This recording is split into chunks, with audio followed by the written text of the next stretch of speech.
አንድ ክፍል በመጽሐፍ ቅዱስ ሰሞኑን ወደስተ የሚመጣ ሐሳብ አለ። ጌታ ኢየሱስ ክርስቶስ ከትንሣኤ በኋላ 40 ቀን ከደቀ መዛሙርቱ ጋር አብሮ ከረመና እዛ ልክ ለሄድ አካባቢ ወደ ደብረ ዘይት ተራራ እየሄዱ ጌታ ኢየሱስ ክርስቶስ ስለ እግዚአብሔር መንግስት እየነገራቸው ቆይቶ አንድ ጥያቄን ኢየሱስ ክርስቶስን ጠየቁት። ማለት ስለ እስራኤል መንግስት የእስራኤልን መንግስት መች ትመልሳለህ ብለው ይጠይቁታልና እብን ከጠራቸው ጊዜ ጀምሮ እስከ ትንሣኤው ቀን ከትንሣኤም በኋላ 40 ቀን አብሮ ከነሱ ጋር በቆየባቸው ቀናቶች ከእግዚአብሔር መንግስት ውጪ ስለሌላ ነገር አላወራምና ለካ እነሱ አብረው ከኢየሱስ ክርስቶስ ጋር አብረው ሆነው ጥያቄያቸው ግን አንድ ነበርና ያም ጥያቄ የእስራኤልን ነጻነት የእስራኤልን መንግስት መመስረትና እስራኤልን ማግነን እስራኤልን ሻይን ማድረግ የእስራኤልን ኃያልነት መመለስ ነውና ከዛ ኢየሱስ ክርስቶስን መጨረሻ አካባቢ አንድ ጥያቄ ጠየቁ። በፍጹም ከኢየሱስ ክርስቶስ ሚሽን ውጪ የሆነ ጥያቄ ማለት ነውና የእስራኤልን መንግስት መች ትመልሳለህ ብለው ጠይቁታል። ከዛ ኢየሱስ ክርስቶስ በገዛ ፈቃዱ ያደረገውን ወራትና ዘመናት ልታውቁ ዘንድ ለእናንተ አልተሰጣችሁም። ይሄንን እግዚአብሔር ወዶና ፈቅዶ ራሱ ያደረገው እንጂ የእናንተ እሹ አይደለም እና ግን አሁን እኔ ከዚህ በኋላ የምነግራችሁ ነገር ግን የእናንተን ህይወት ይቀይራል፣ የእናንተን ሚሽን ይነግራችኋል አለና ጌታ ኢየሱስ ክርስቶስ ይሄ የእናንተ ጉዳይ አይደለም፣ የእናንተ እሹ አይደለም፣ የእናንተ አጀንዳ አይደለም አለና መንፈስ ቅዱስ በእናንተ ላይ ይወርዳል። መንፈስ ቅዱስም በእናንተ ላይ በወረደ ጊዜ ኃይልን ትቀበላላችሁ፣ ከኢየሩሳሌምም ይሁዳ ከይሁዳም ሰማርያ ከሰማርያም እስከ ምድር ዳርቻ ድረስ ምስክሮች ትሆናላችሁ አለና ይህንን ክፍል ሳ ምን ወደ ውስጥ የመጣ መሰለ ትኩረታችንን ትኩረቱ ላይ የሚል አንድ ሐሳብ አለኝና የኢየሱስ ክርስቶስ ትኩረት የኛ ትኩረት ይሁን፣ የኢየሱስ ክርስቶስ የልቡ ትርታ የኛ ትርታ ይሁን፣ እሱ የከረመበት ለኛ መክረም ይሁን፣ የሱ ፍላጎት ፍላጎታችን ይሁን እና እነሱ ኢየሱስ ክርስቶስ ዋጋ የከፈለበትን አጀንዳ እነሱ ባንድ አቅልለው መቼ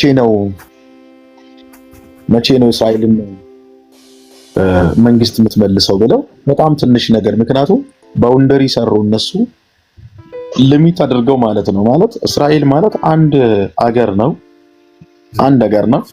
አንድ የተወሰነ የተገደበ አገር ነውና ጌታ ኢየሱስ ክርስቶስ ደግሞ እነሱን ከዚህ ባውንደሪ ውጪ ነው የጠራቸውና እኔ አንድ ነገር ገባኝ። ይሄንን ሳስብ መሪዎችንና አገልጋዮችን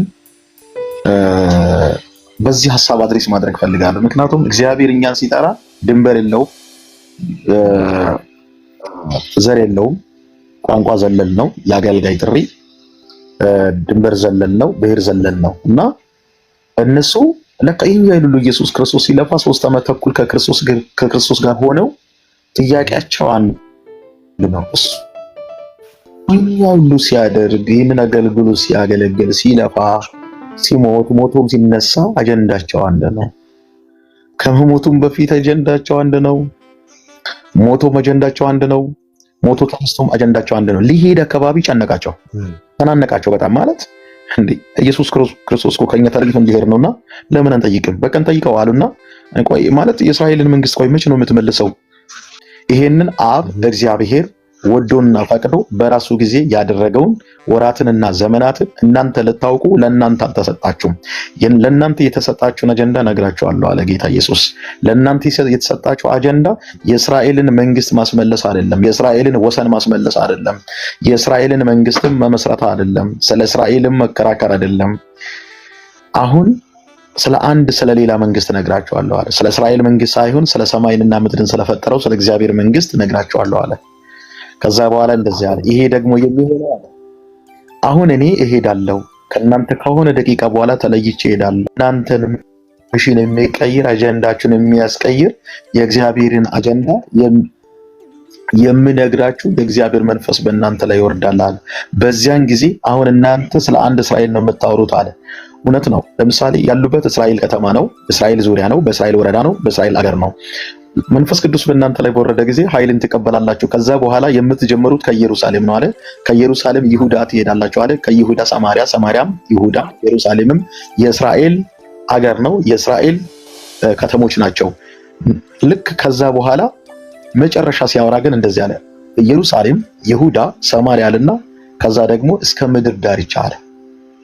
ከዛ በኋላ እናንተ ምስክሮች የምትሆኑ እስራኤል አይደለም ማለት ስለ እግዚአብሔር ምስክር ትሆናላችሁ አለ።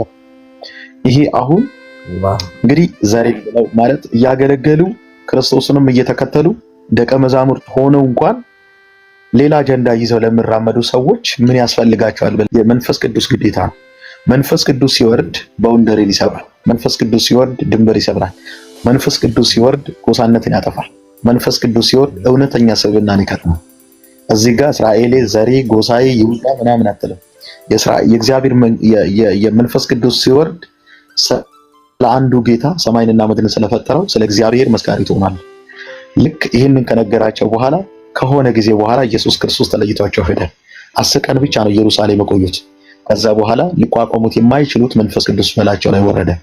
ከዛ በኋላ ኢየሩሳሌም ስሉ የነበሩ እስራኤል መንግስት ስሉ የነበሩ